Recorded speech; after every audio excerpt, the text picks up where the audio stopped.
A gente vai voltar agora com as imagens ao vivo dos Estados Unidos. Desde o começo do prime time, a gente está acompanhando a movimentação por lá, depois da condenação do ex-policial Derek Chauvin, que foi condenado pela morte de George Floyd, em decisão unânime do júri no veredito que foi lido nesta terça-feira na cidade de Minneapolis, no estado americano do Minnesota.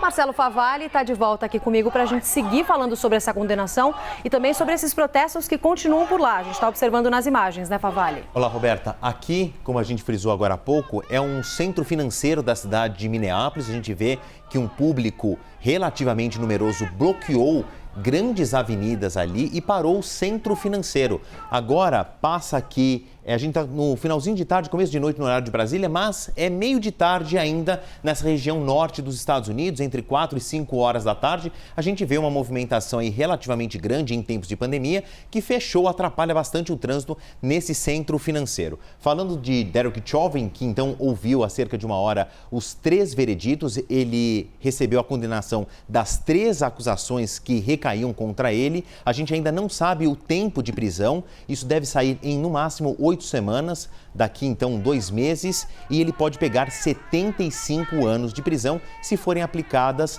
as penas máximas desses 3 crimes. E a gente vê aí que o Black Lives Matter, que é um movimento social que já existia antes, mas que ganhou proporções internacionais depois desse crime, já se manifestou em linhas muito superficiais. Aqui eu vou resumir o que eles disseram agora há pouco, que a supremacia branca não vai ter vez e que este resultado chega então à justiça para aqueles que clamavam a justiça em nome de George Floyd, Roberta. E eu até chamei de protesto, mas na verdade é uma celebração desse julgamento que é considerado tão importante, relevante, até histórico para a região, para a cidade e para o país todo, né, Favalli? Agora a gente também está acompanhando toda essa movimentação, já olhando para os impactos do veredito desse julgamento, até para as políticas públicas dos Estados Unidos, né, que podem ser implementadas por Joe Biden. Exatamente. Aí a gente tem que entender um pouquinho dos Estados Unidos, porque o presidente dos Estados Unidos, ele pode ir até um certo limite, porque cada estado tem a sua autonomia.